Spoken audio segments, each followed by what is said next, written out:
last full moon of that spring came a little more than a month before school let out for summer vacation. Our town's long nightmare began that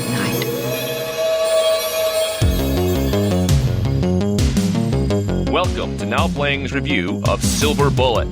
The face of the beast always becomes known, and the time of the beast always passes. Part of the Now Playing Stephen King movie series. Marty had read all the legends about werewolves. And though they differed on several minor points, they all agreed on one. It takes silver to kill a werewolf. Hosted by Arnie. Jesus, Arnie. You're the boogeyman? Stuart. I'm a little too old to be playing the Hardy Boys Meet Reverend Werewolf. And Jacob. When they catch him, you're gonna find out he's just as human as you and me. Join us at NowPlayingPodcast.com each week for a new installment of this series. And keep coming back as we continue looking at all the movies based on the writings of Stephen King. That is the craziest goddamn story I have ever heard in my life. And join Arnie at booksandnachos.com for in-depth reviews of all of Stephen King's books and short stories. This is for the good guys. These podcasts contain detailed plot spoilers and harsh language. Bobby, you're gonna make lemonade in your pants. I ain't scared. Let's go. Listener discretion is advised. You heard him? Let's go!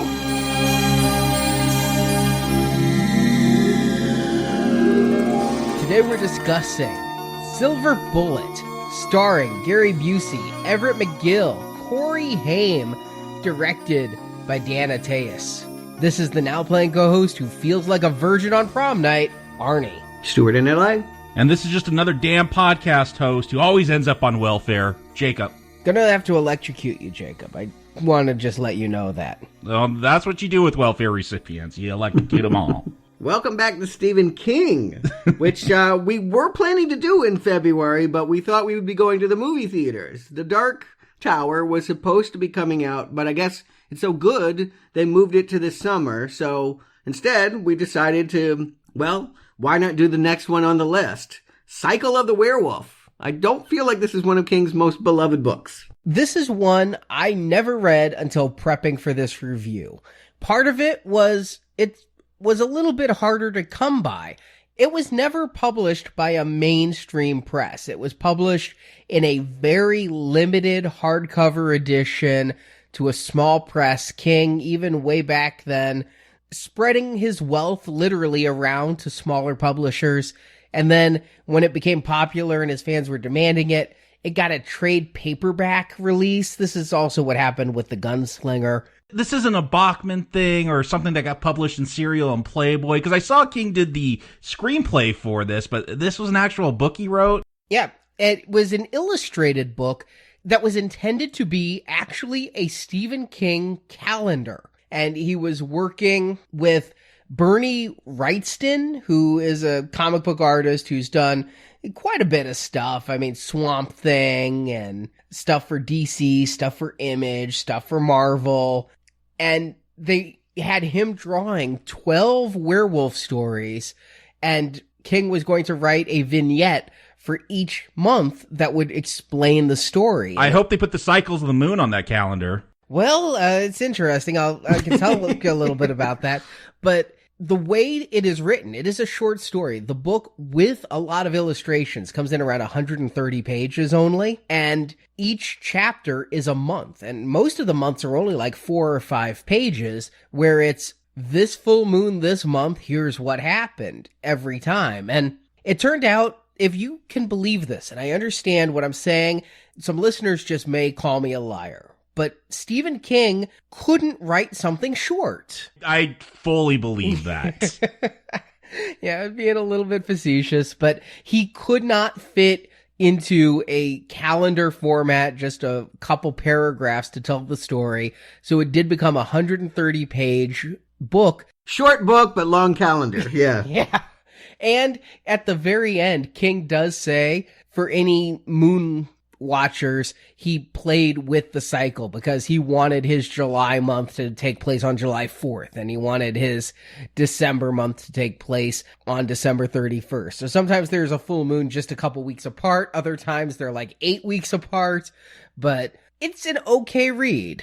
I did read it back in the day. I remembered it wrong. In my head, I thought it was like Creepshow. I thought it was a graphic novel. But in fact, it's just there is a picture accompanying each little chapter, but it is not a comic book. No, but it felt like when I was a teenager, it felt like middleware. Like for the kids who want to get into Stephen King, this book wasn't all that graphic, and we've talked many times about how King probably appealed to the young teen audience the most, and here to have some pictures, maybe you're getting into just the tween audience there and getting them warmed up to then go pick up Dead Zone or Shining or Carrie. Yeah. It was at my library, so I read it. And I think it was the trade paperback version, not the limited edition hardcover. So it would have been right around the time this movie came out in 1985, October. And I did eventually rent this movie, Silver Bullet.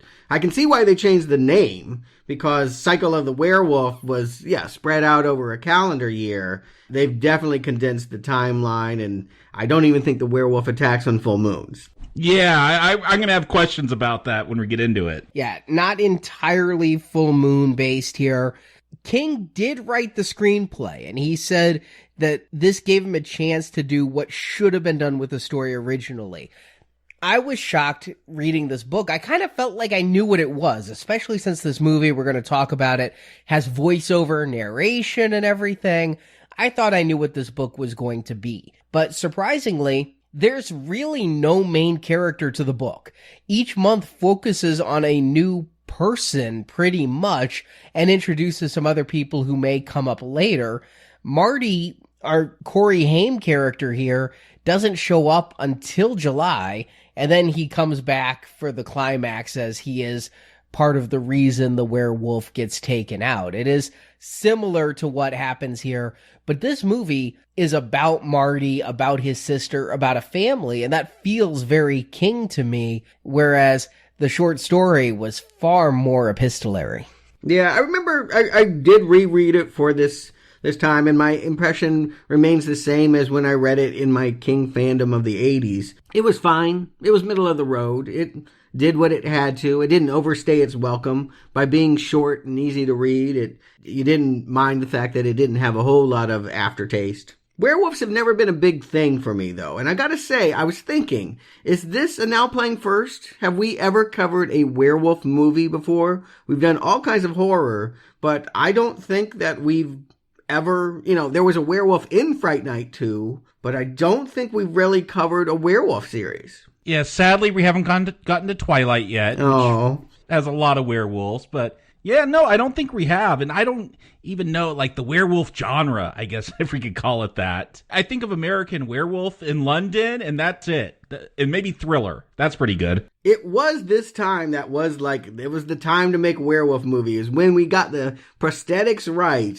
And American Werewolf in London, won that Oscar in 1981. It was the kickoff. We had Howling, Michael Jackson's Thriller. Howling was the same year, surprisingly. Yeah. There was something in the zeitgeist of, 70s economics, election of Reagan. People were going to the wolf again. You think it had to do with Reagan? I think it had to do with prosthetics. I honestly think they just figured out how to do movie makeup. I forgot there's also Teen Wolf, one of the best. Well, 3 of my favorites came out in one year. We got American Werewolf in London, Howling, and Wolfen, that forgotten gem. Oh, yeah, Wolfen. Yeah, I remember liking that one. All in 81. Wolfen? Is that like Breakin'? If only. No, it's Albert Finney connecting a pack of homeless people to a tribe of Native American wolves. It's got Edward James Olmos in it, and Gregory Hines, I believe. Yeah. So I remember that one freaking me out because it gives you werewolf vision. And the vision, yes. The infrared.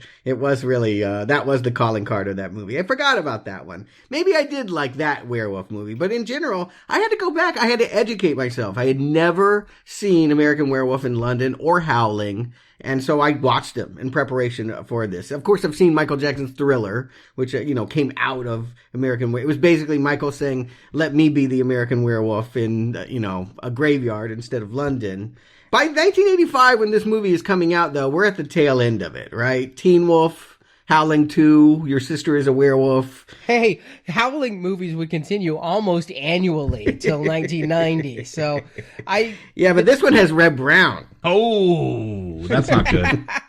And Stephen King actually asked Dino when they were planning on making this in 83, 84, does the world need another werewolf movie? Dino said yes, but King wasn't so sure. And this was his first attempt at a werewolf story. He'd done vampires with Salem's Lot, but this was his short story about the wolf. And he did write this screenplay. It was one of several he wrote for Dino. And to look at this in terms of King films versus just werewolf films, this was coming out after Cat's Eye, which wasn't a great hit, after Firestarter, after Children of the Corn. So we were kind of starting those mid-80s doldrums where the high days of The Dead Zone, Cujo, and the first Creep Show were behind him. I'm not sure if Cujo was a high point, but I get your point. Yes, the reputation was slipping. No A-list directors were picking up the material at this point. And I think Dino had something to do with that. His close ties to Stephen King probably meant that a lot of A-list directors didn't want to work with him in that way because Dino has his own way of working on a project, and maybe they just didn't want to go to Virginia. But I do think it's funny. We covered Blue Velvet last week. This movie was shot about 6 months prior in the same location. Yeah, both De Laurentiis productions. Now, I mentioned Daniel Attias in the opening and said that he was the director, but also what's interesting to me is he was not the original director. Was it someone A-list? It was Don Coscarelli, the Phantasm guy. He did all the Phantasm movies, Bubba Hotep. I've only seen the first 2 Phantasms. We do get requests to cover that series. I'm not opposed. It's a goofy movie, but I did enjoy Phantasm. And I wouldn't call him A-list, but he has some personality. I could see him having horror movie director cred. Hey, he made the movie that kept me company throughout most of college, The Beastmaster. Oh, I hated that movie as a kid. That Mark Singer? Yeah. That With one the ferrets? Yes. He made that? Yes. I retract everything nice I just said. He was brought in, and I think being a vetted horror director, not a bad choice. The problem was Dino was at odds with much of this production. He was very hands-on, some might even say meddling. And King, being a writer, specifically asked the makeup designers and the director to make the werewolf nondescript. Don't really see him. Just have him be a shape. And Dino came down and is like, I hate this design. We're not going with this design. We need a wolf that can compete with the other wolves. And Coscarelli just decided, all right, I'm going to start filming because we're way behind schedule. So he started filming like the dramatic scenes where they had no idea what this wolf would look like. And when the fight with the wolf never got resolved, he just quit. Wow. Now, is that original footage here? Or is the director that came in, did he reshoot and redo the movie? I believe that footage is here. Okay. Because there is a tonal difference, and I attribute it to it being a first-time director. There's things that feel very much like a after-school special made for kids, and then there are things that do feel like a slasher movie with, a monster. I'd never felt like it was comparative to American Werewolf or Howling. I'll give the movie that much of a compliment, I guess. It finds its own way, but I wouldn't say that what we're going to get here is completely consistent. And you're saying part of that is because we had 2 different director visions. Yes, the guy who came in, Daniel Attias, he directed some episodes of Miami Vice. He's done a lot of television. Sledgehammer, one of my 80s favorites, but this is his only motion picture. And there was a couple of scenes I noticed in this movie that were actually like out of focus. And I didn't know if it was just Gary Busey moving where he wanted and the focus puller being frustrated, or maybe Dino was seeing that footage and was like, Coscarelli, if you cannot even get it in focus, you're fired. But I'm not going to refilm it. It's too expensive. Yeah, this was at the height when Dino was working with King and, Cat's Eye, and they would work on Maximum Overdrive next.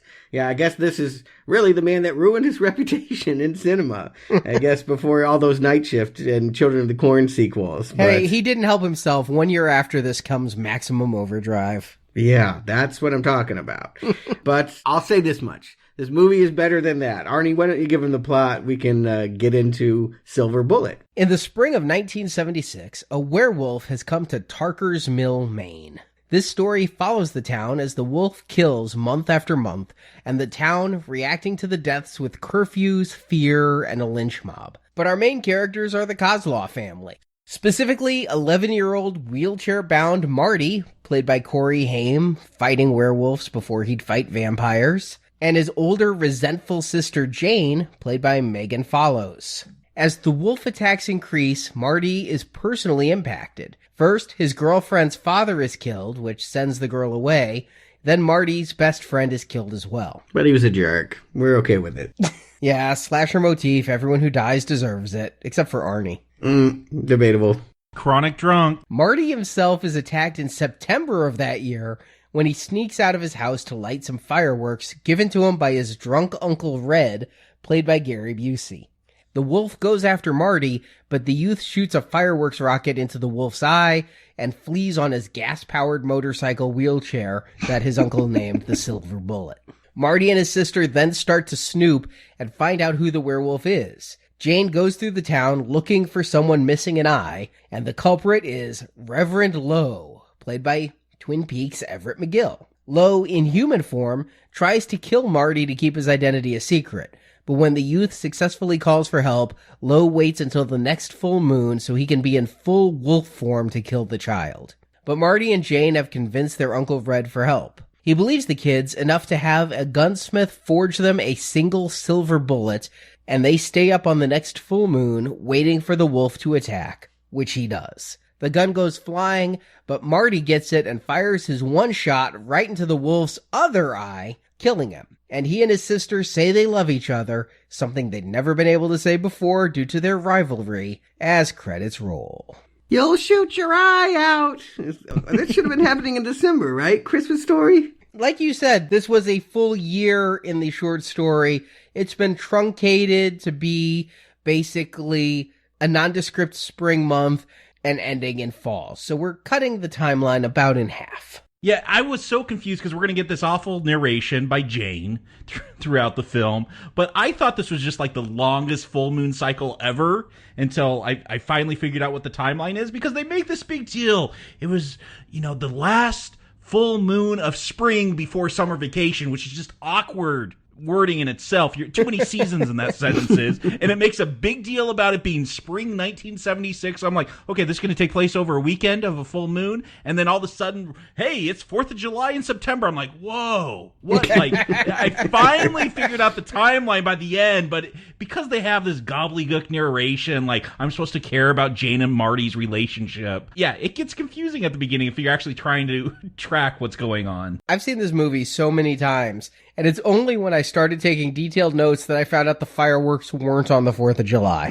I know, it is confusing. And yeah, in a book, you can sustain over a year because, we're flipping pages. But I can understand why, to make a movie, you would want to condense the timeline. It's not suspenseful if we have to wait another month before the next attack. Anyone can move. You can get away. There's no sense of danger. I wonder why not everyone in this town has moved in this movie, because they know there's attacks going on every month, and yet they stay. Yeah, well, yes. We'll see the town's reaction to that, and it's a little bit varied. It's a little bit Salem's Lot. It is a small town, Tucker's Mills. Kind of sounds like a cereal company, but it is a small town in, I guess, Virginia, where, what's their industry? Trains? The first death takes place train conductor for some reason. And it's 1976. Something else I didn't realize, despite seeing this film so many times. Why is this a period piece? Why is there voiceover narration? Stand By Me hadn't come out yet, but I was getting a real vibe here. Yeah, what kind of vibe, though?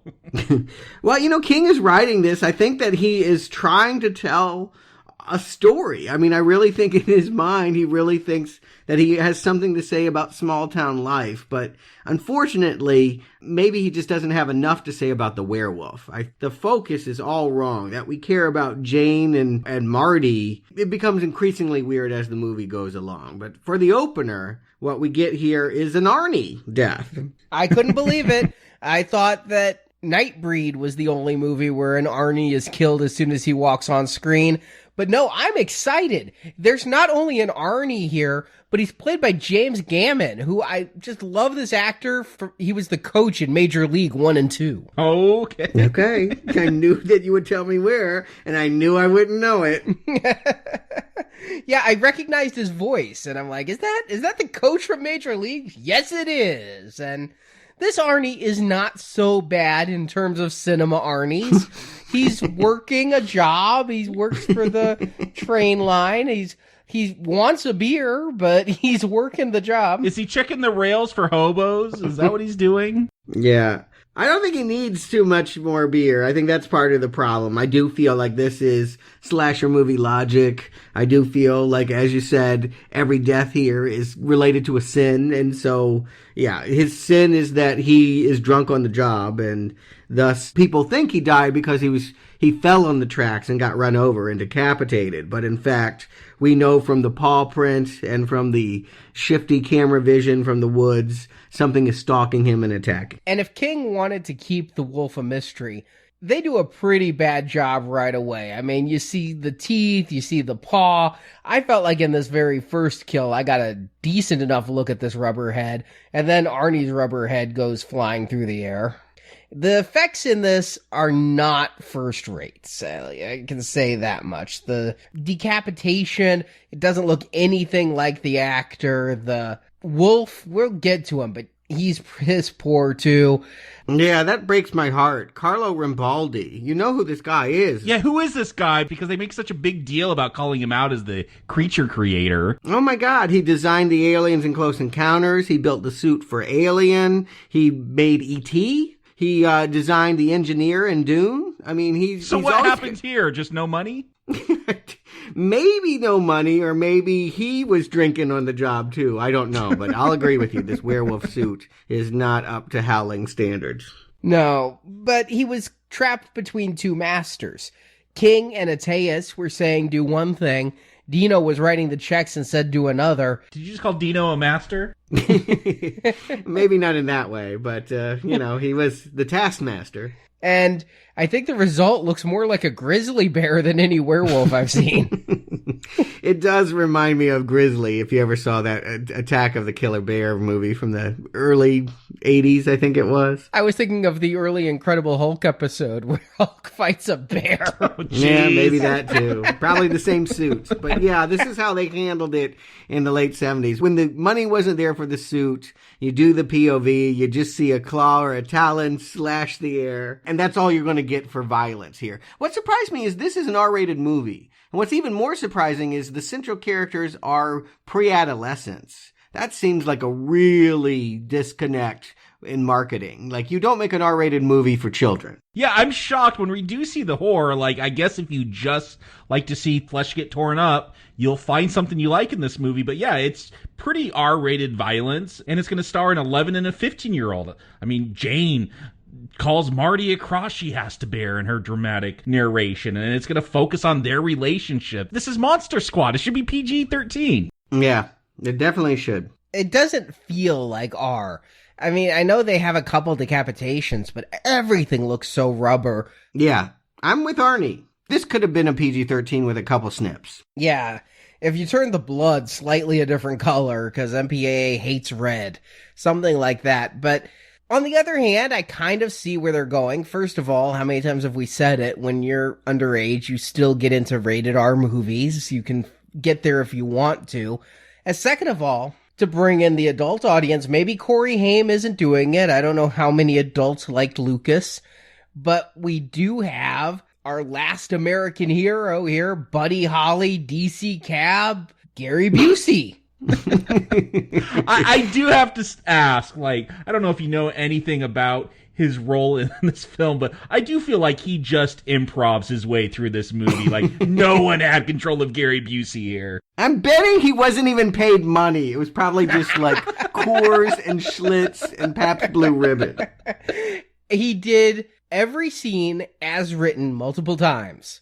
Really? I swore these lines were just... because they're the craziest lines. Like, they do not go with the rest of the script. Well, one take each time, he said, let me just ad-lib it, because I feel I am Uncle Ray. I knew it! When they got to editing, both King and Attias were like, yeah, we like what he did better. Let's go with that take. I knew it. Like, he is, like, the best part of this film, because you can tell he is unhinged. But they did pick the best takes.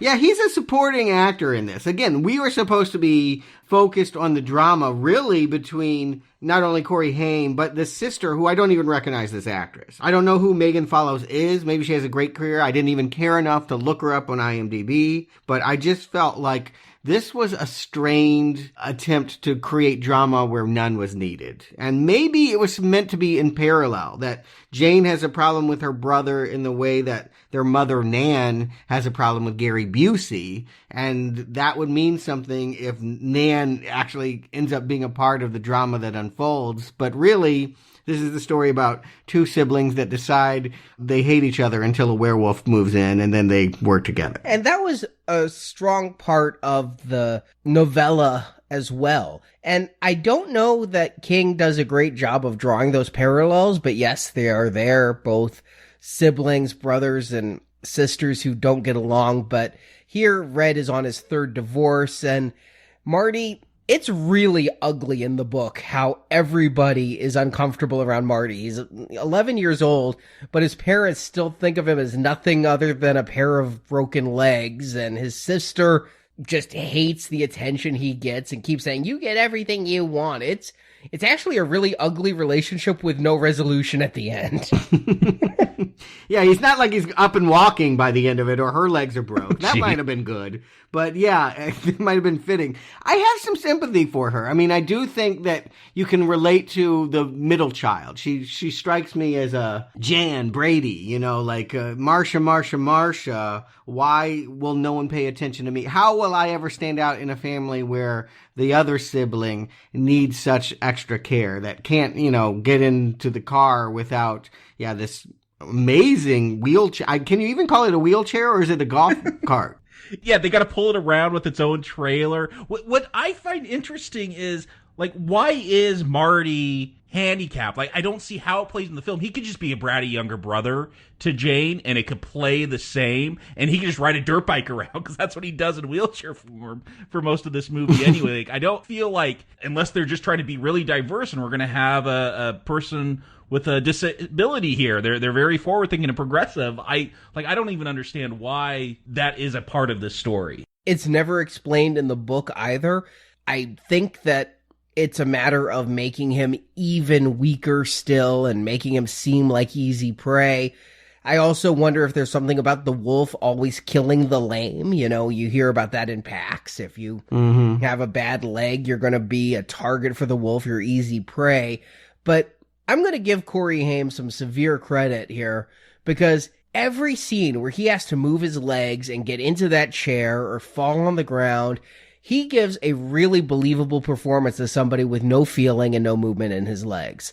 I usually really look for the fakery of that shit, and for such a young child, he is amazing at this. He's much better than Lieutenant Dan from Forrest Gump. Yeah, I'll give you that, as long as you're not going to compliment the acting here. Although I don't actually think the problem is the acting. It is the corniness of the writing, that these exchanges where they have to scream about, you threw a garter snake on me and I hate you and I fell in a mud puddle, and then, you know, him trying to make it up to her. Even though he didn't do it. It was his friend who did it, and yet he gets all the hate. But then, like, you know, he's going to make it up to her by bringing her money in the middle of the night so she can buy a pair of legs, pantyhose. Remember those? Yeah. Pantyhose that come in a little space egg? Yeah, I used to keep those for toys every time my mom bought a pair. I did too. The pantyhose or the eggs? I was so glad when my mom bought them.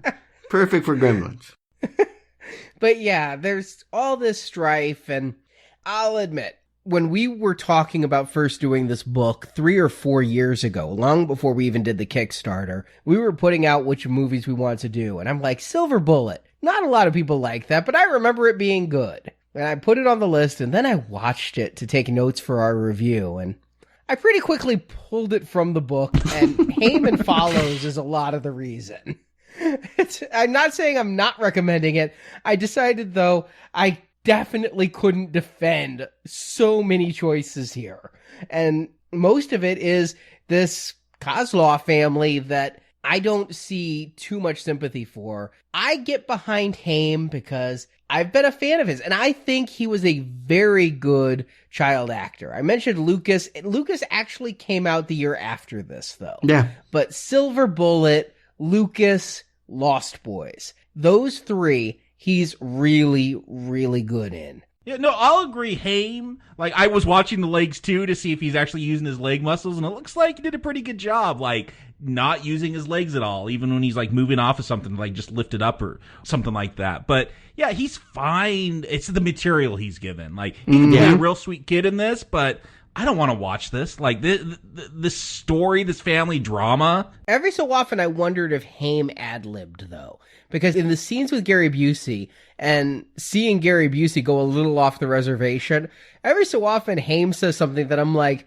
that doesn't seem like a line they'd write for Marty. And it usually results in almost being slapped by Uncle Red, but I think those are some of his best delivered lines. And yeah, it's a very good thing that literally every 10 minutes for the first portion of this film, we're going to get a kill. I'm wondering if these kills are all like night after night after night, because I looked this up. A full moon lasts about 3 days, and we're going to go on like 4 or 5 days. I don't know if months have passed in between these, but yeah, we're going to get another kill. We saw Jane see this lady like breaking up with her boyfriend, I guess, because she's pregnant and he doesn't want to deal with the baby. And I thought he was for sure the goner, right? Because he's like, it's your oven, it's not my bun, and all that stuff. And it's or like, he's the werewolf coming to take care of the problem. I'm not sure, but yeah, it's another moralistic death, and we're ready for something to happen, that's for sure.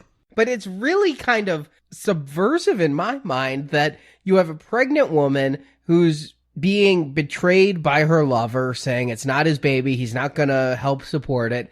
And so she decides to kill herself while pregnant, and the werewolf is going to interrupt a suicide and kill a lady and her unborn child. That's dark if it was taken seriously.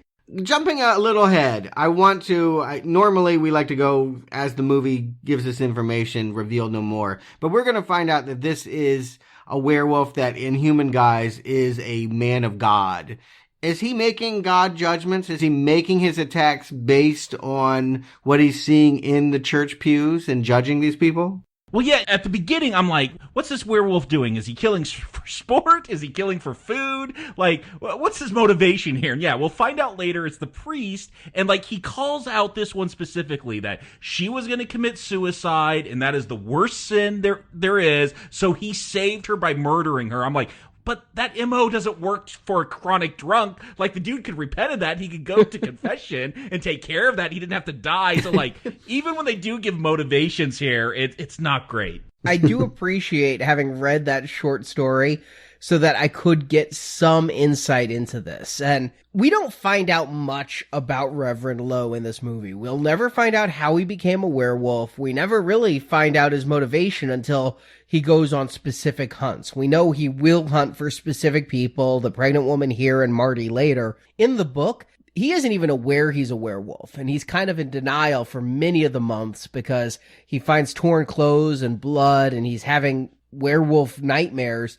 But it's not until he wakes up and is missing an eye that he knows he's the wolf, and then he's able to control it a little bit, but he's killing because the moon is full, and he has a hunger, and he tries to kill people, and sometimes he can't find any, so he kills pigs or something else, and it goes into that a lot more, and I think King is taking that as almost presumed here. It's really slasher movie rules here. It's a werewolf, but I feel like it's Jason. Yeah, they say something like when the moon is full, he's stronger and more animalistic, but I guess he's always getting a little hairy every night, even on a new moon. We're seeing more of it, too. Like, we're seeing in this suicide victim attack, he bursts through the window. We get a lot more of the suit, and the desire to pull back is understandable. This suit is no thriller. I mean, it's no even Howling 2. Jesus Christ, it's almost Spencer Gifts. I paid very close attention watching this movie. I was looking at two things to see if they moved. Corey Haim's legs and this wolf's face, and I don't think either one did. One of those is a compliment. I think maybe at one point the rubber in the mouth opens slightly wider, but other than some eye movements, this wolf is mannequin. I cannot believe that they thought this was acceptable post American Werewolf. This had a budget. I mean, it's not like they had no money. I mean, Dino can be stingy, but I believe they had somewhere around $7-8 million. Yeah, 7 is what they said. It made 8. Okay. It made like 13 counting international. But yeah, they had $7 million. Maybe that just wasn't enough. Maybe you just can't get Rick Baker for $7 million. And what you get is this horrible creature. Fright is out the window when you're dealing with him. The question is now, are you going to have a good time with a slasher? And with the other cast members, because at this point, Sheriff Joe Haller gets involved, and I don't know if you guys were as into Lost as I was, but I was excited to see Terry O'Quinn in an early role here. I actually knew him from the 80s. He was in a movie series called Stepfather. Yeah, that was him. I always thought that was Anthony Perkins. No, they have a similar vibe. But yeah, he's been acting for a long time, but Locke is where I think he gained real fame. And he's here as a very ineffectual sheriff trying to keep control in a town where the people are revolting as more and more people die. Yeah, I feel like I would enjoy this movie a whole lot more if he was our main character. And maybe, Marty was his son or something. But I really feel, I don't know whether I'm an adult now and I don't want to watch children in a horrific situation. I don't think that's it. I just think that it's more interesting to watch somebody that can do something about the situation and learn about the investigation. And I really love his deputy, the sort of heavier set guy who's just sort of hanging out in the bar, acting like the cheerleader. Anytime someone's speaking out, he's like, "You shut your mouth." And, what else can they do? They don't have the equipment. They don't have the know-how. How could they fight a werewolf? They're in over their head. When you get Joe from Reservoir Dogs with a baseball bat behind the bar, I think he can take a werewolf. Yeah, I do like that. And we got this Andy Fairden, too, who is sort of the local gun shop owner. We know he's a hissable villain character. Kind of drops out of the picture after he gets the militia all worked up. But he is the one that is advocating for going out there and doing something if the law won't protect them. I agree with you in that I feel Marty's parents should be characters, and they're really not.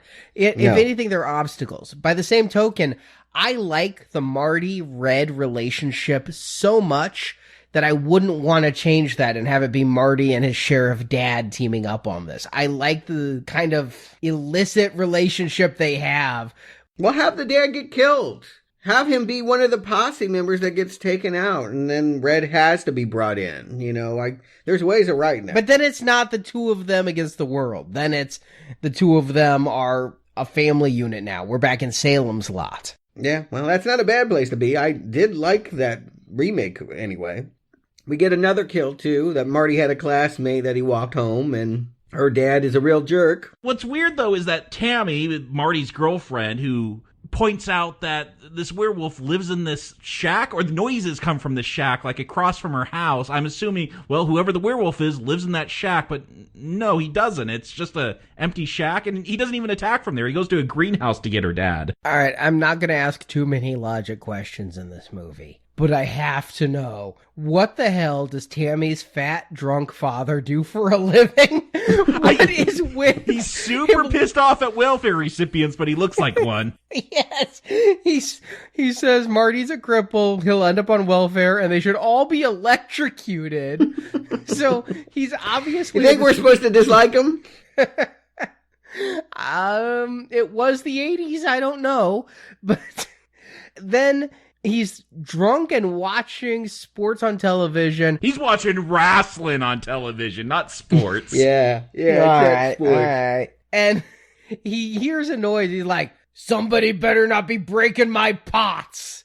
He's a gardener. Of course. This is exactly who you buy your roses from. Yeah, what's he got in that greenhouse? He doesn't go to work. He must be selling something that he grows in there. I paid so much attention to look for marijuana leaves. All he's got is some fucking ferns. Maybe he has a nursery that he sells plants at.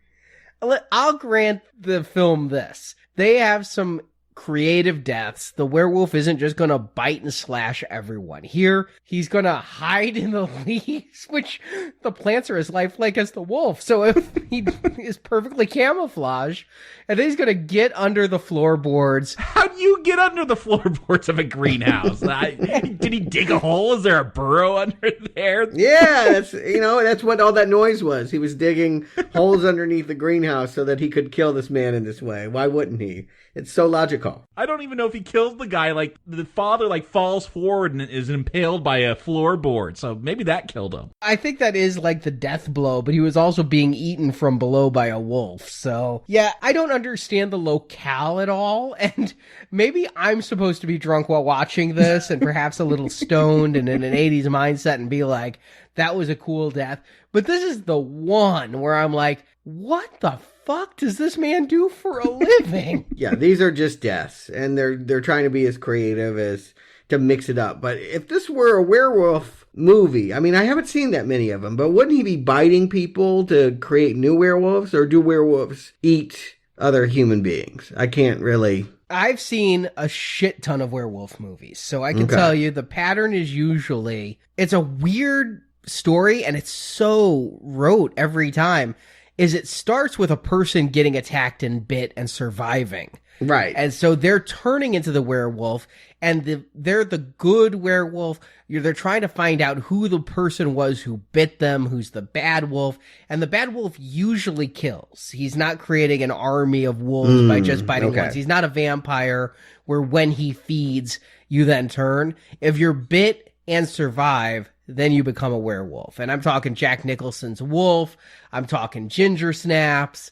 I'm talking so many wolf movies. Well, in Howling, they were like a sex commune on the beach. They were all like, oh, you seem cool. We need to include you in the club, D. Wallace. I mean... I just can't wait till we talk about the Marsupials Part 3, but... they're all Australian kangaroo wolves, but... Winning an Oscar will turn you into a werewolf. I've seen that one. That's incredible. Worked for Nicholson, right? So, a werewolf that kills is in line with the motif. The fact that nobody here is transformed... They do go into a little bit of bullshit about how maybe certain things are only in the stories, like the full moon. Maybe he's wolfy all the time, but the stories just don't say that. And they finally just give up and say, the one thing all the stories say is silver bullets, and that's at the end. But they're going to challenge and try to modify the werewolf genre. They're being edgy? They got to do something because there have been a lot of werewolf movies in the early 80s that they need to make this concept fresh.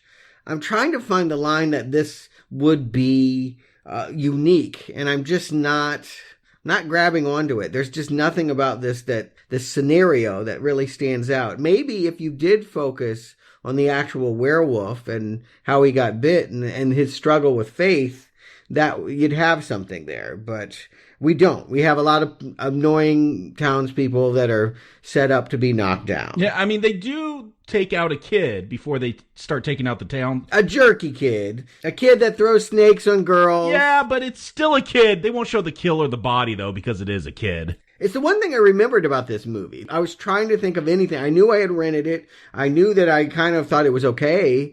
But I was like, what do I remember about this movie? And I remembered him like, oh, it's a curfew. I'm not gonna give up flying my kite. And then the next shot in my mind was that kite covered in blood. Is night kite flying a thing? Something I always did during the day. It has never been a thing. It was dusk. It wasn't like dark. He just stayed out a little later. And yeah, he was a brat. I don't know if throwing a snake in a girl's face means you deserve death, but in this movie, hell, being a drunk walking on train tracks means you deserve death. Or maybe it's just everybody named Arnie. So here, yeah, that's enough for Brady to get it. And that's at the 30-minute mark. 30 minutes in, 4 deaths. Every 10 minutes starting at 0. And at this point is when I know who the werewolf is, because we have a funeral and there's a priest up there like talking about the time of the beast always passes. I'm like, this dude knows a bit too much. I'm talking about beast and that. So we know who the werewolf is, right? I thought that you would know from that, but I had read the story again, so there was no mystery for me. You're smarter than I am then, Jacob. When I rewatched this for the book, I couldn't remember. It was like watching it for the first time. I remembered Haim, I remembered his motorcycle, I remembered the wolf, I remembered loving Gary Busey, but I didn't remember a whole lot, hence why I picked it for the book. And so watching it again, I'm looking at everybody trying to figure out who it is, and I didn't know until they showed me the man with the eye patch. I saw the dream sequence. I saw this preaching. Oh, come on. That dream sequence has to give it away if you don't know by then. Maybe I wasn't guessing enough. And it's Stephen King. Of course it's a man of the cloth, yes. Right? But I wasn't thinking that way. I hadn't started doing my King book reviews or this retrospective. And I just didn't guess it. I thought it might be the guy who wanted to start the posse, or maybe the sheriff himself, because he wasn't out with the posse. There are people who it could be, and I did not figure it out. Now, though, ever since that viewing, I've watched this movie 2 or 3 more times, and I'm never going to forget now that I realize I know this guy from Twin Peaks and he's the killer. I mean, he is the hairiest person in this movie, too, even when he's not a wolf. But this posse that gets together, like, they decide they're going to do some street justice. Private justice. Yeah, private justice, and catch this psycho killer. I don't think they think it's a werewolf at this point. I think they think it's a crazy slasher dude, yet they go out to, like, the swamp to go hunting for a killer that has not killed anyone in the swamp. Yeah, and this is when I realized what King intentionally or unintentionally is aping this whole time. This is Jaws. Like, even the kid's death, and then all the foolish people that try to go out and catch the shark and all of that. These are just the beats of Jaws, except we're not following the sheriff. We're following, these bratty siblings that don't get along. You got Jaws. I got The Mist, Stephen King's own short story, when they're in It's under the fog! Yeah, and it's just sucking them under, and we get 3 deaths in a row, because we're going to have a long stretch where there aren't any deaths anymore, so we got to pop a few here. And the black guy dies first. There is no black people in this town, but they cut, and the first person grabbed and pulled under that fog is a black guy. I couldn't believe that. I was sad Owen the barkeep gets killed, because again, Lawrence Tierney, I wanted him to stick around, but I do find it really funny how he goes. He just took his baseball bat to find this killer. He's sucked down. He's a tough motherfucker, so he's going to keep clubbing the wolf. And then all of a sudden it switches and the wolf is clubbing him. It's not using teeth. It's using weaponry. Yeah, that's where I'm wondering about tone. That I'm like, whose choice was that? Was that the director of Phantasm, or was that this TV director? It feels a little too silly for what they were otherwise doing in this movie. Understand the director of Phantasm didn't film a frame of wolf because they didn't have a suit. I think Gary Busey might have suggested it, because it's the one scene I laughed at along with Gary Busey's scene. But like, this is the only non-Busey scene that I thought was funny in the movie. I think it's Stephen King himself, because he's got that bat, the Peacemaker, and the wolf isn't just going to kill with it once. Later on, he's going to use these same psycho-like hand motions to kill somebody else. So it's like they really were dead set on this werewolf using baseball bats. I don't know why. Maybe they were just happy with the way the claw turned out and the rest of the suit they wanted to hide. That's the way I take it. Was Stephen King too ashamed to do a cameo in here? He always does a cameo, I feel like, and I thought he would be in this mob, but he's not. Yeah, he should be here. Stephen King did not always do cameos. He had done Creepshow by this point, and then he would do Maximum Overdrive the next year, but he was pretty camera shy until he decided he'd be his own movie's Stan Lee. But yeah, this is where we get what ends up being a dream sequence, which, again, tells me this is the priest because it's the priest dream. There's a funeral for multiple deaths for these townies that got killed doing their private justice, and then everyone starts wolfing out except the priest. And I don't know, I guess I think a lot of this wolf makeup looks better than the actual werewolf. I don't know why when you have a mass shot it looks better, but yeah, the priest wakes up from this dream, and that tells me for sure, now I know for sure it's got to be the priest, because why would he have that dream and no one else? It's not really important that they have a great mystery about who it is. I don't think they're trying to build it up too much. If you've guessed it, I don't think it's ruined anything. And the wolves that looked good, though, in your words, Jacob, they were Teen Wolf wolves. None of them had full masks on. They just had, beards. They really did look, especially, I totally got a Teen Wolf vibe when the organ player is vamping and playing the organ and dancing all at once. I almost thought it was like a werewolf version of Cats when they started like writhing. It was really strange there. But I just thought the priest was tormented. He's a man of the cloth. He has to preside over all these funerals, 6 so far, so he's tormented. I should have gotten it.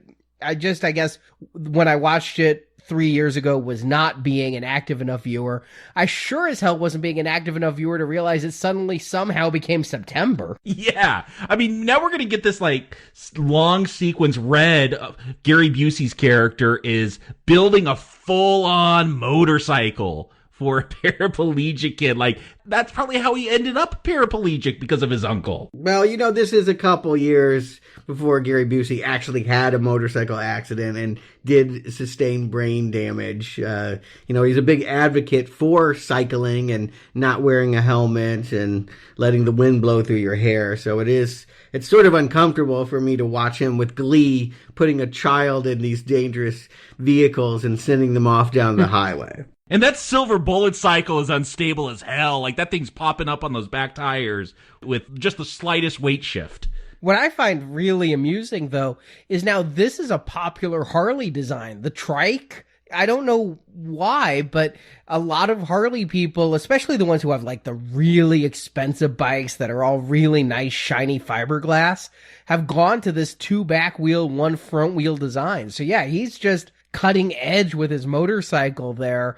And come on, if you're a kid, that's pretty badass. And it did have a stabilizing wheel in back, so he couldn't flip backwards. Okay. Yeah, no, it's cool for him. I mean, I think we're happy for the character. If we were in a movie like Lucas or an after-school special, I think I could be more, enthusiastic for him. But I'm like watching him zoom past other cars at 60 miles an hour on the highway. Yeah, if I was 8 years old, this would be a cool scene. Like, now, I'm just worried about the kid's safety. This is totally not street legal, is what kept going through my head. Like, if it could go 60 miles an hour, he needs a driver's license. Yeah, Marty don't have no license for this thing.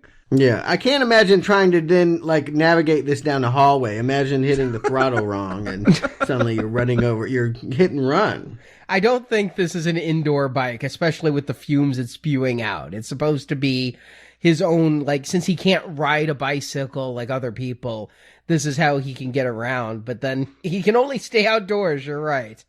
But the other thing I want to give a mild compliment to is the composer Jay Chataway.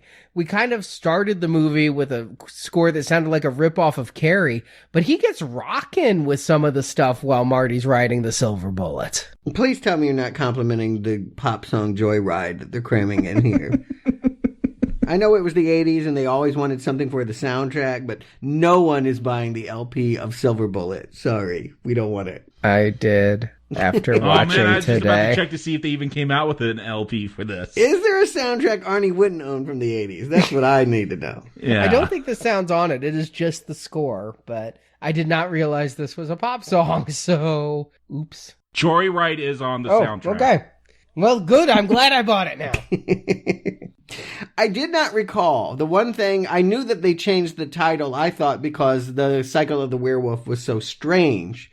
But I did not recall that this wheelchair, or whatever we're calling it, the vehicle that Red builds for his nephew, is in fact called the Silver Bullet. He has no idea that there are werewolves around. It's just a happy coincidence that the kid is riding in a Silver Bullet when he is attacked by a werewolf. Red even denies that there's werewolves. Like this kid is like, oh, I think the killer's a werewolf, and Gary Busey will have nothing to do with that. Like, yeah, but yet he calls this Silver Bullet. Silver Bullet was in the zeitgeist. Red is a drunk. And don't you guys remember Michelob Light? You think this is a beer reference? Oh, wow. He might be onto something. Yeah, gonna light up the night. Michelob Light. You're right. I think Arnie's right. Was King still drinking at this point? Oh, yeah. Remember, cocaine and Listerine next year. This is Maximum Overdrive. Yeah, cocaine. So yeah, definitely drinking. And of course, it's just a fun double play on the words that is going to end with a silver bullet, but this is the silver bullet. And if you're going to paint a bike silver that goes really fast, it's a logical name, even if they don't think there's a wolf around. In fact, it's in really poor taste if you think a wolf killed your best friend. Now here's a bike that's named Silver Bullet. But this is where the movie really starts to drag for me. We had the massacre at 40 minutes, and then we get just a lot of Marty drama. We get him with the bike. We get Red has stopped drinking and tried to clean up. This is, I'm guessing, a Labor Day cookout in September, and it's not 4th of July fireworks that were canceled, but like the county fair or whatever fair they have in fall, the whole fair was canceled. I thought the sign said October. And what's even weirder, there's like a newspaper later that shows September 1980. So I think they really had no idea about the time frame. Is it 1976? Has it been 4 years? I don't know. Yeah, because 1980 wasn't even the year they filmed it. So, like, that was a conscious decision to put 1980 on there. And this movie feels like there were many hands that were not connected to the same body manipulating the things around it. And I bring it back up. Making this a period piece is pointless. I didn't know until this watching that it was. If you remove that one title card, then it wouldn't have been that big of a problem. I think it explains the ugly brown clothing. That is the only reason why you make it 1976. But that sign, it did say October 1st, but it was that something is like coming to the grounds October 1st. So... And see, I thought they canceled the 4th of July, and then they jumped to September, and like, this is when Ray could finally get some fireworks, and we'll wait until next 4th of July. We're going to have 4th of July in September now. Yeah, it says that the fair starts October 1st, but it was canceled before it started. I maybe they were just driving past. But yeah, they make it clear that it's September, 4th of July in September. So I had to go back and erase my notes where I thought it was October. Be that as it may, it really doesn't matter. The point is that Red is an enabler for bad behavior. Nan was right to keep him away from her child, but I love Gary Busey's Red in this. I mean, he's the uncle I would have wanted to have. Of course, as the kid. Yeah, because man is your mother, you'd want to rebel all the time. But I'm just saying, you can understand why she wouldn't want her child in this rocket wheelchair with dangerous fireworks off in the middle of the night alone on a bridge. Well, look, they shouldn't have built, I don't even know what they built on this house that lets Marty like get out at night. This kid's got incredible upper body strength, is able to pull himself up and down this lattice along the side of the house, so he could sneak out and somehow start up that big-ass motor without waking up his parents. Well, yeah, but it makes sense to get the hell out of earshot from your parents when you're going to light off firecrackers so they don't think there's gunfire. I got a real Legend of Sleepy Hollow vibe here with the long bridge and the werewolf coming down the bridge, and instead of throwing a pumpkin, he throws a firework. That was the other image I had. I remember the bloody kite, and I remember the sparkler in the eye, and basically because it really underlines how unsatisfying this wolf mask is. And I always thought werewolves had, special healing powers, but... You're thinking of Wolverine. I'm also thinking of like the Monster Squad where they blow up werewolf with dynamite, but because it's not silver, his body pieces pull back together. But here, I guess if you poke out the wolf's eye, the man is blind. Well, they don't have the writer of Monster Squad on this. They have Stephen King. Yeah, all I remember is that werewolf has nards. Yeah, they did not have Shane Black writing this. But it is a fun scene. I like this scene. Marty, he regresses. He's acted a little bit older than his years here. And then when he's just out there on the bridge, he's just so happy to see sparks. He is just giddy. He is dangerously close to those fireworks, too. I am a concerned parent. He needs to back up at least 5 feet from those things. Yeah. I felt really scared every time I watched this when he holds the bottle rocket in his hand. Yes, that is bad. And yet I identify with Haim's enthusiasm about doing something illicit, sneaking out in the middle of the night, riding in this dangerous craft, firing off this firework. I get why he would want to do that. And, I think that if I were of his age, I would be much more into these moments. But it does feel like a strange push and pull. And we even have a weird moment. He runs back home and he calls Red, and Red's in the bed with some strange woman. Banging some hooker or something. A one-night stand anyway. She may not be a professional lady, but she is.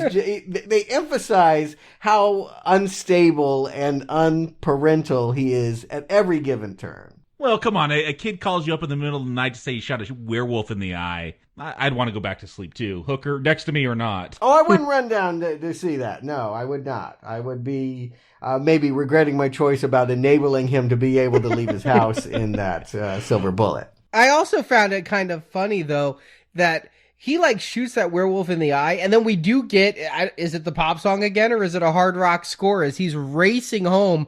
And I'm like, is the wolf even chasing you? It isn't. We don't see the wolf again. He stays there clutching his eye as Marty cowers in the corner of his bedroom. I get it. You'd be afraid, but there's no danger there. I think the scene could have been more suspenseful if the wolf gave chase a little bit. I don't think the person can move in that suit. You know who that person is? It's Everett McGill wearing the suit. They hired a professional dancer to do special movements as the wolf, and Dino comes in, I don't like him, and fired him. Or no, actually, I think he got indignant and quit if Dino was not appreciating his body work. And so they're like, Everett, can you just wear the suit too?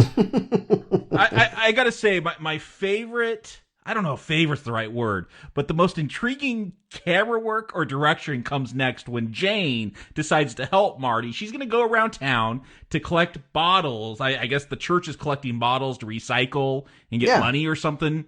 She's gonna collect bottles so she can check out every person in the town's eyes. And the way this camera just lingers on people's faces as they seem to have been given the direction to just widely stare right into the camera lens, it is the most unsettling, scariest part of this film, watching people's eyes just stare at you. It is, and it's suspenseful the way they tease. The person's opening the door, you just see the right eye. And then her husband's coming around the corner, you just see the right eye. It's every eyeball.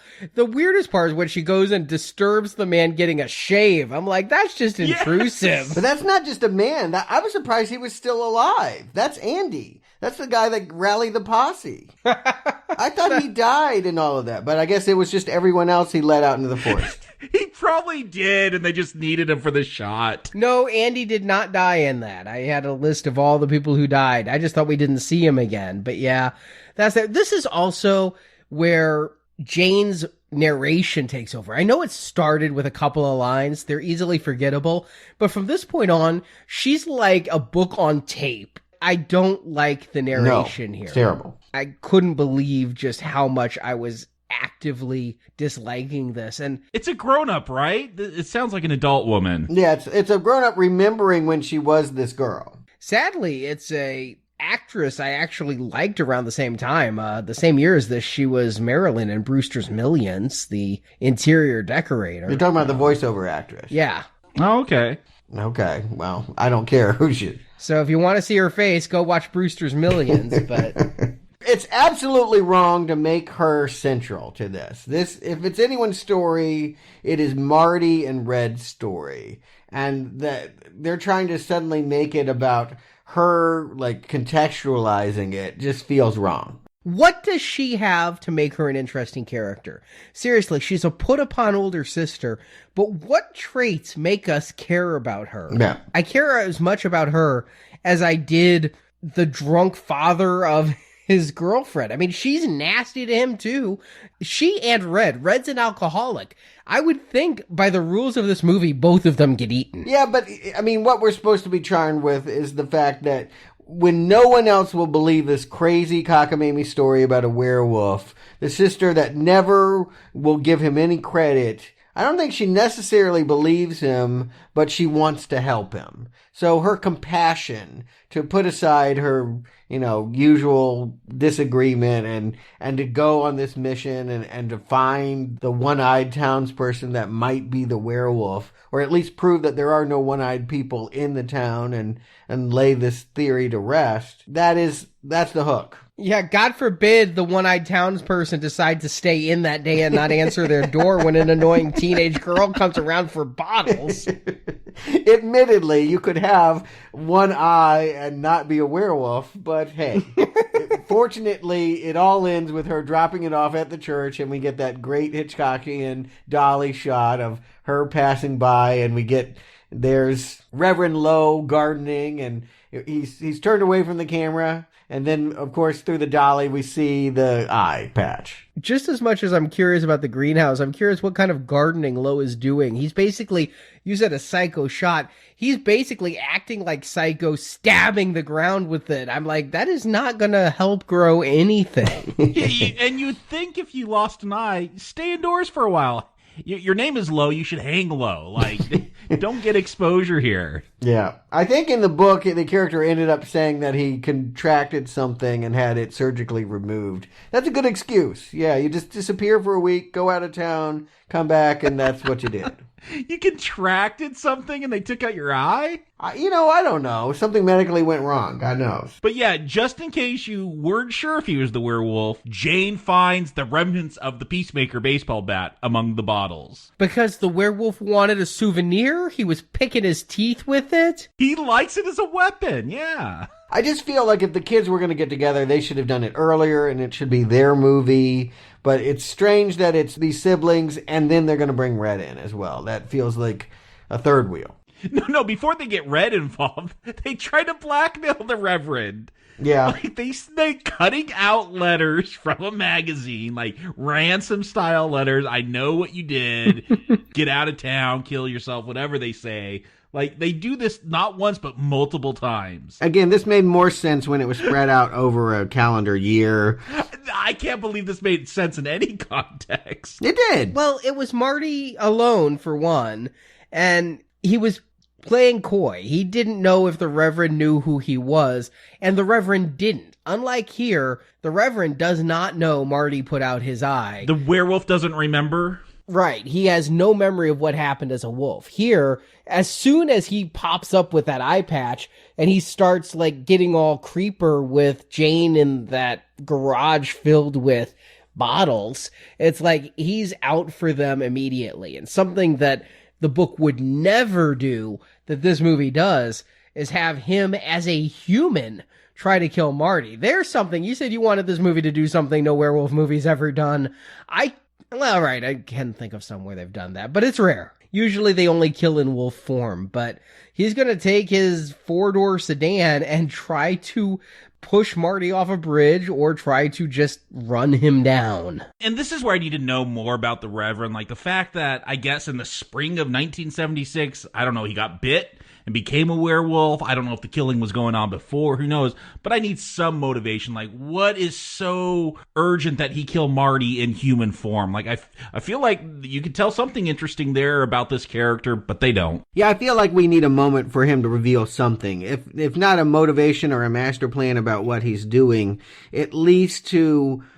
Yeah, I don't know. It doesn't have to be a threat. He could try to make a pact with Marty of just like, cut me a deal or... understand, I'll just kill one more. I won't kill you, but stay silent. I just felt like there needed to be a bargaining phase here. That he's just trying to kill him. I'd much rather be him killing him as a wolf. Yeah, I agree. I think the reason they do this is so Everett McGill can give that monologue about how he's an agent of God and the reason he can't kill himself, even though he woke up in the middle of the night and said, please God, let it end. A thought I might have been thinking around the midpoint of this no-kill area. He can't do it because it's suicide. We need to get some idea of what's in his head. And so we're going to have this unbelievable scene of him doing this when it would be more fulfilling to have this be a wolf attack, a second wolf attack on Marty. And that is kind of how the book goes, is eventually when he starts getting these letters of kill yourself, he starts to sleuth to find out, okay, who put out the wolf's eye that night? Who did the wolf attack? Because I am going to go kill him, because otherwise I'm at risk. And in the book, it's also, he kind of likes being a wolf. He feels really good after a kill. He is like Popeye eating spinach is him eating humans. And it felt like a commentary about like absolution. It was just like, I can be a terrible person at night and come back and go to God and I'm saved. And it was that easy. It felt like King's satire about the dispensability of religion. It also ends really unsatisfactorily. He gets trapped in a bridge, the Reverend monologues, and then Mr. Zinneman, who we've never seen before, happens to be driving his tractor. Oh, that's the terrible right. That is just a terrible King. Come on, man. You're not even trying. Yeah, you have to give the kid his own way of getting out of the situation. You can't have a magical plowman just come by in the nick of time. That's terrible. And why is that not Stephen King in a cameo? That one role where all he has to do is walk up like an idiot and say spooky in there. But this is going to set up the climax where they're going to go and convince Red by showing the paint on the silver bullets, and he's going to go convince the sheriff. He does the logical thing and gets the police involved, which of course finally gives us another kill after so long without. It's been about 40 minutes. We finally get a satisfying transformation effect. I've been very frustrated that every time the wolf comes out, it's pretty much been just rubber suit all of a sudden. But here, we're going to see the full transformation.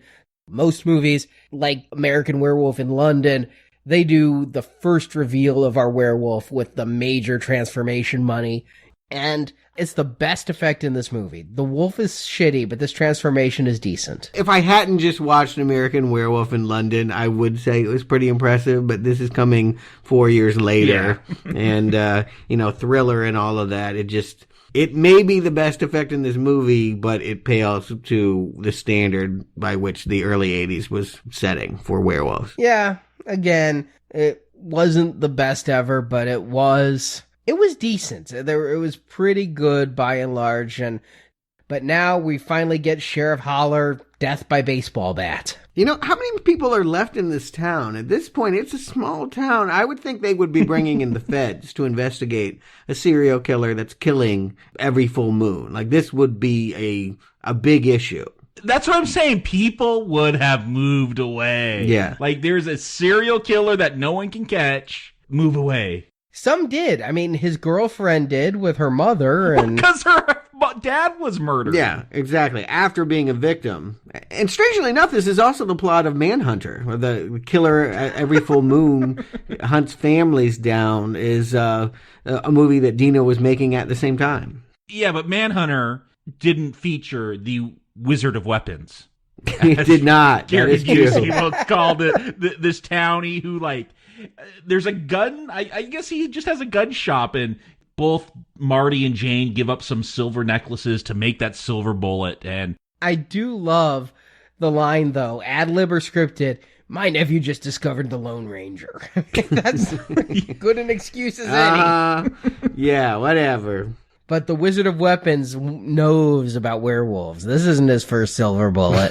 It's the best weapon I ever designed. Okay. Yeah, and this, like, crucifix, these necklaces are, like, the most pure silver he's ever dealt with. Like, it's so ridiculous. No, I don't think they say that. They just say it was pure enough, and then he melts them down. He's not just a gun salesman. He's also a smelter.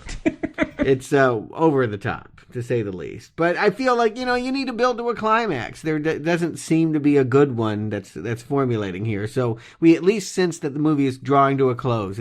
The next full moon is at Halloween. They have a silver bullet now, a real one, not just a wheelchair. And I think Red is sending the parents away on a fake you won a vacation trip. Publishers Clearinghouse. Can it get more 80s? Did he buy them tickets to New York? Or is he like, yes. Oh no, there's tickets in here, and they're going to drive like 6 hours to the airport and find out they're fake and have to turn around. Like, where did Red get money for this Just enough trip? Time for me to kill the werewolf before she comes back and chews my ass out.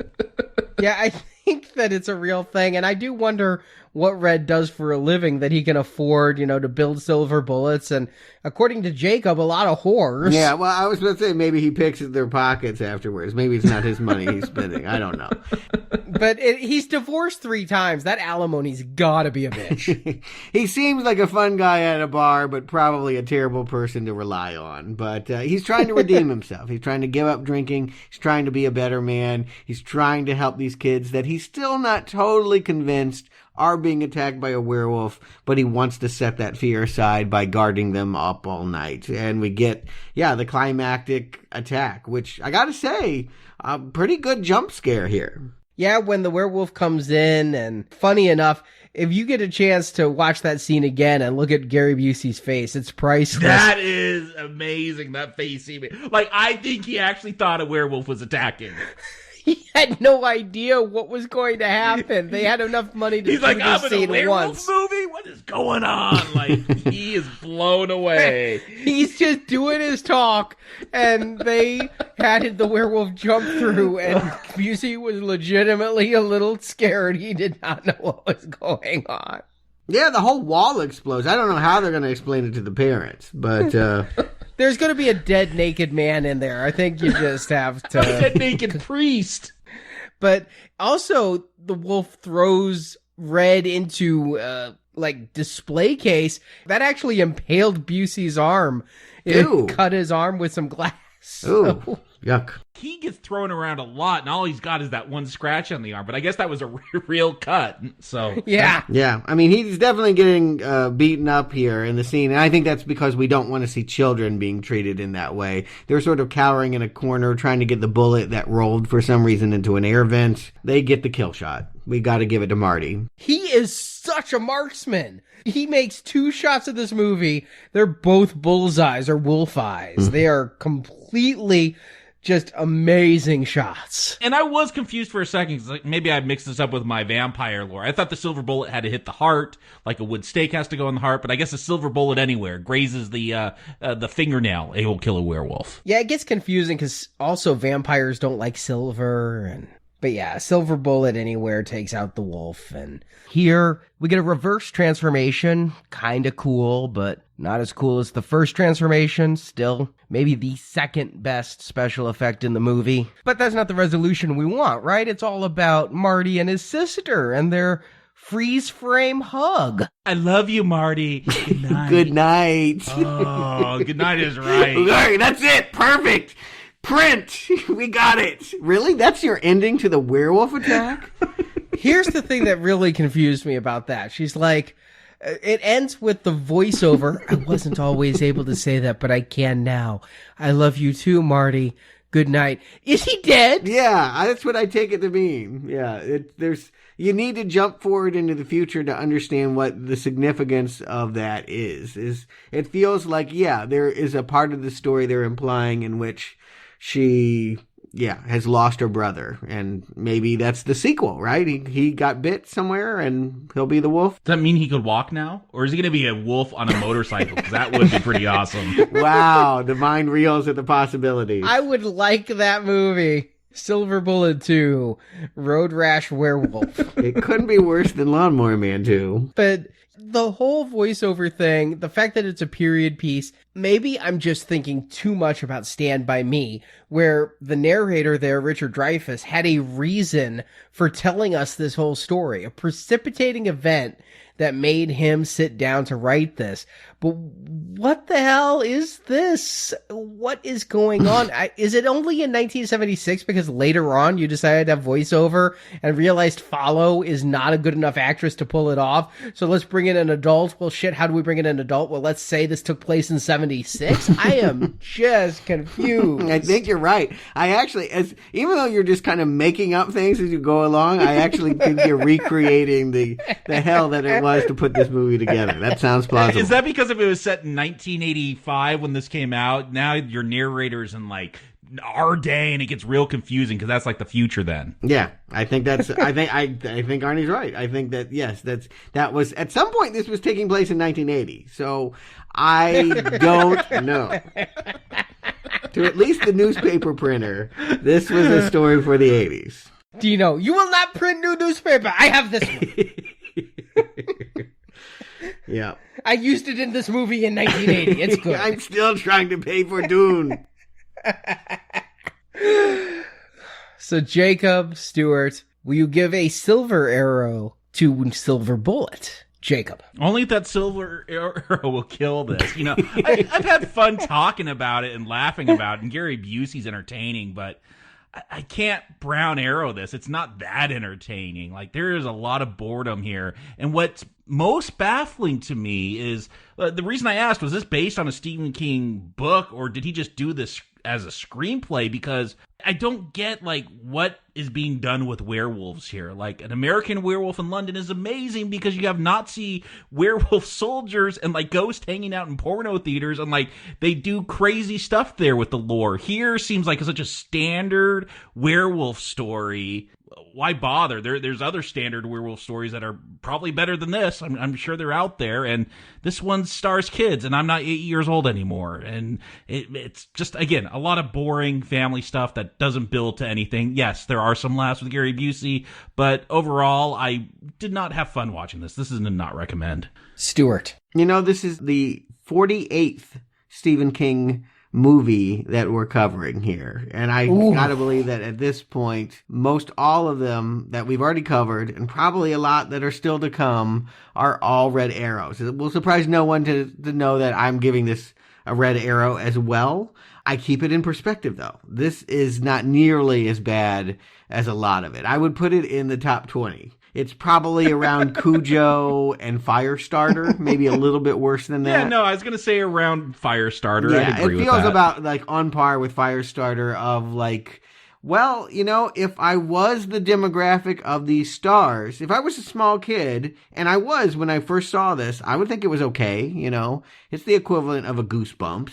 But as an adult, it's a very weak story. I mean, even on the page, it was pretty slight. I mean, what was novel about it was the passage of time, and they've screwed that all up here. So there is just nothing here that is good. I can honestly say that. I can't look at anything in this movie and say it's good, with the exception of maybe Busey having some fun. I don't even know if that's good, but he is having a good time, so that helps. But I don't have any hate in my heart for it either. This is not a strong condemnation. In terms of Stephen King, it's just a mild not recommend. Arnie, should this have been in the book? Underrated. Well, you said it's on par with Firestarter. I recommended Firestarter. You did? I gave it the only green arrow the entire Firestarter retrospective series of 2 movies got. Yeah.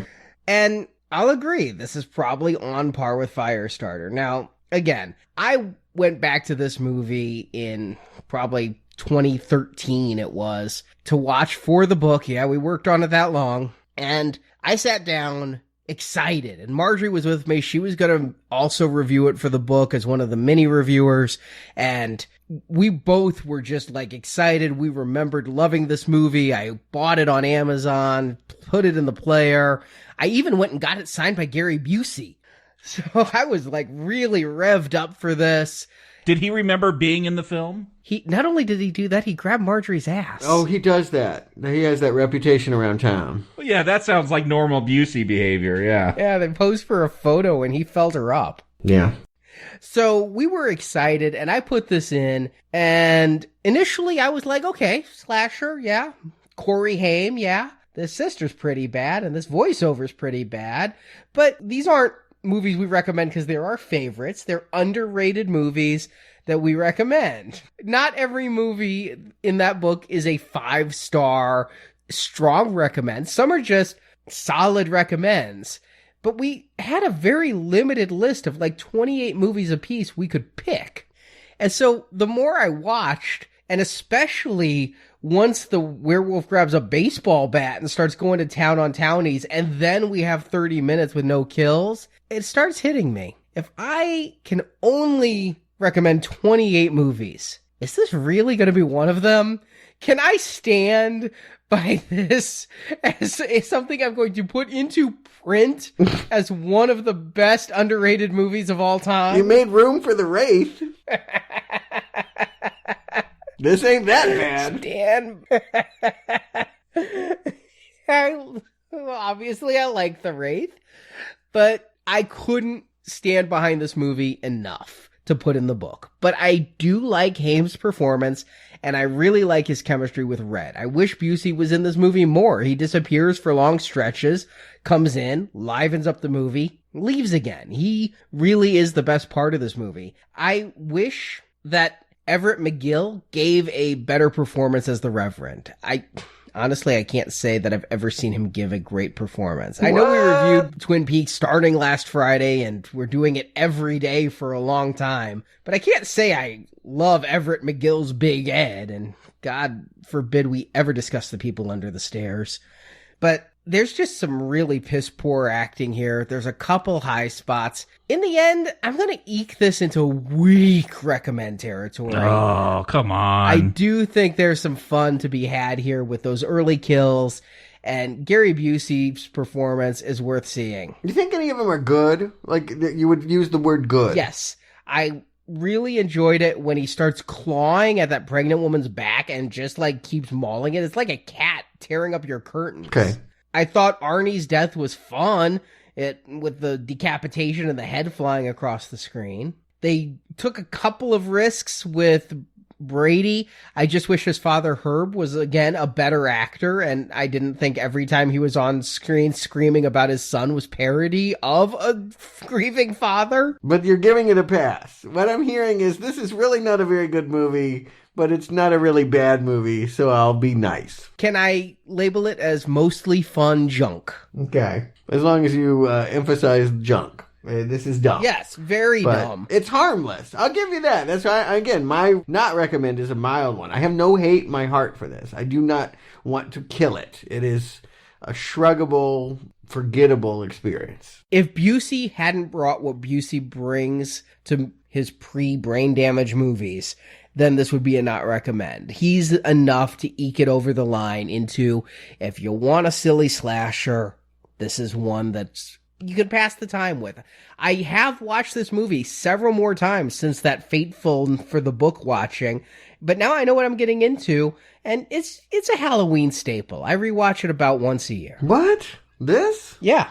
So if I rewatch it every year, I'm going to put it on that recommend list. And that does it for King for a while. I think we are going to pick it up when we get to the Dark Tower at the end of July. But in the meantime, we do have more Wolfmen. Or Wolverine men. Yes. Logan, out in theaters this Friday. I am so excited. The trailer gave me the feels, and could this be the best X-Men movie ever? Could a Wolverine movie actually be one we can solidly get behind? That is the bigger question, yeah. Will it be... I think we all kind of gave that second one a pass, and Arnie somehow gave the first one a pass, but yeah, can this redeem... It's weird that Hugh Jackman has not done well solo with these Wolverine films. This could be the one. I'm waiting for something horrible to happen, like the last movie, which should have been great, and then they inserted Viper and a frickin' Ed 209 at the end. I'm like... If they can keep this as sparse as the trailers look, it could be great. Well, it's like the Fast and Furious 7 effect. The fact that this is going to be the last one is going to give it something that none of the other ones are going to have anyway. I predict that they're going to go for melodrama, that they're going to go for tears at the end. He may die, right? Like, in order for this to be the end, we may actually watch this invincible character finally perish. And that... if they play it right, that should make us all feel something. I have some theories, and I think I may feel sad. I mean, we have lived with these characters for 17 full years, so that will be next week. Also, again, if you want to hear us talk more about Everett McGill, and I know you do, head to nowpeakingpodcast.com. We're releasing a show every single day. Yeah, we're 5 episodes in. We're still in the first season, but the mystery is deep. The good times. Yeah. We'll soon be seeing Who Shot Cooper. And then we are getting back to Lynch the week after Logan with Wild at Heart, and some movie Stuart put on the schedule called Perdita Durango. It's sort of a sequel, made without Lynch involvement. And keeping on with Lynch until April, and of course... The Fate of the Furious. You mentioned Furious 7. We're going to be getting to Furious 8 before we know it. Yeah, I hope not too fast. So until next week, this is too much. You guys are going to bed. very sorry about this, Marty. I don't know if you believe that or not, but it's true. I would never willingly hurt a child. You see how all things serve the will and the mind of God. You see, you meddling little shit! Thank you for listening to this episode of Now Playing, and we hope you've enjoyed the show. That was wicked. Now that you've heard the movie review, head to booksandnachos.com to hear Arnie's reviews and analysis of Stephen King's original short stories and novels. Nicest piece of work I ever done, I think. And come back to NowPlayingPodcast.com to hear our reviews of other Stephen King movies, such as Carrie, The Shining, Children of the Corn, Cujo, and dozens more in our archive section. Don't be telling me what to do. You've been telling me what to do all my life. Also on our site, hear reviews of other films such as Maniac, The Texas Chainsaw Massacre, A Nightmare on Elm Street, Saw, Riddick, Friday the 13th, The Avengers films, Star Trek, and more. Find hundreds of movie review podcasts at NowPlayingPodcast.com and come back each week for another new movie review. Psychotics are more active when the moon is full. Also at NowPlayingPodcast.com/book, you can order Now Playing's film review collection, Underrated Movies We Recommend. This book has 125 reviews about films you probably haven't seen, but you should. That's good. I want you to have a good time. While at NowPlayingPodcast.com, be sure to join our forums where you can discuss this review with other listeners. This is that community spirit you've been talking about. Great, ain't it? Support from listeners like you help keep Now Playing operating. And this is how it looked that spring. A town where people cared about each other as much as they cared about themselves. You can find a link to donate using PayPal at the bottom of our website, NowPlayingPodcast.com. I am scared to death that someday he is just going to give up. He's not going to give up. Well, he doesn't need you showing him how to do it. You can also help out Now Playing by leaving us a 5-star review on iTunes. A link to Now Playing's iTunes listing can be found at NowPlayingPodcast.com. Well, I am the one who is responsible for how he feels when he sees you like this, and how he feels when you leave.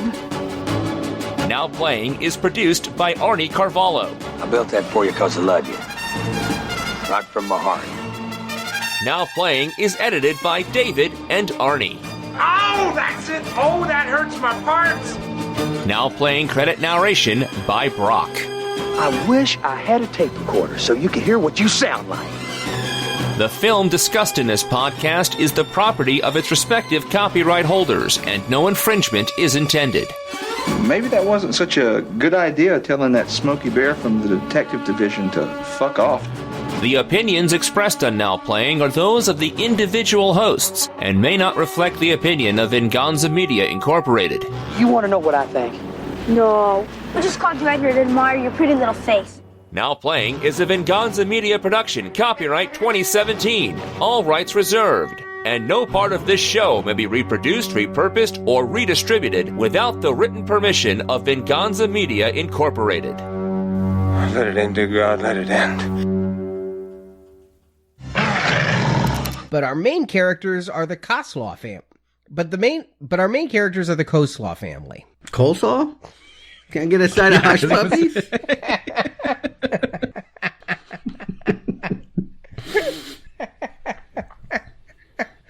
How do you pronounce it? Coslaw? I have no idea. I mean, I'm just mocking you, but I have no idea how to say it correctly. But our main characters are the Coslaw family. Specifically, 11-year-old wheelchair...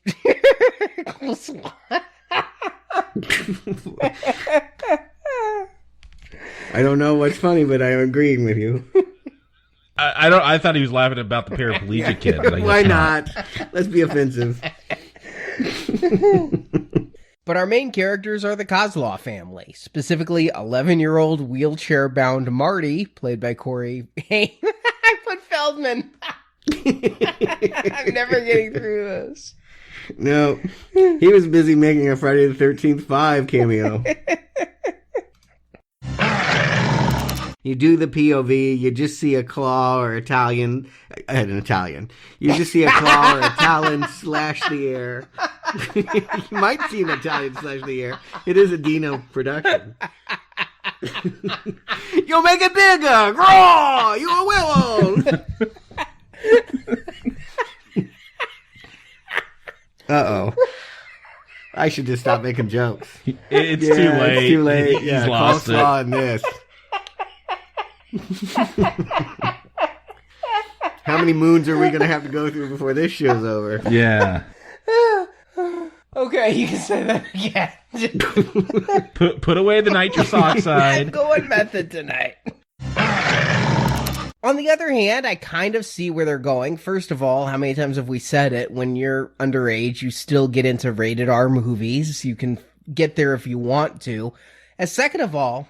Especially in the 80s. Actually, I had a pretty hard time in the very early 80s. Our freaking theater. Security lady. Jesus Christ. It was like it was her personal job. Like she was an MPAA rep sitting in that booth. You should have just grown up in California and they don't give a shit. When I moved to Florida, life changed. But here in Springfield, that sucked.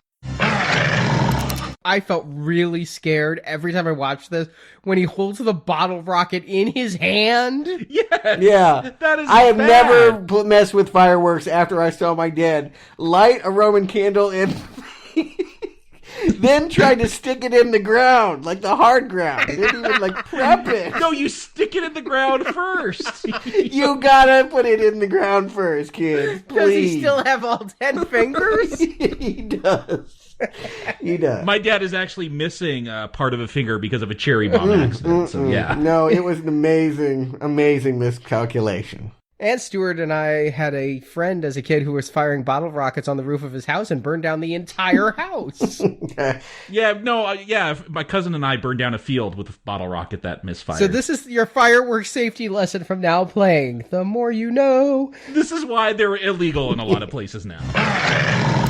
God forbid we ever discuss the people under the stairs. What about his Stilgar in Dune? Not great. I agree. So, I wish... He doesn't even remember him in it, I bet. No, it took me a second, though. I do remember. He was, what do they call the Fremen? Fremen? What? I think he answered his own question before while he was asking. Okay. Yes. What do they call the Fremen?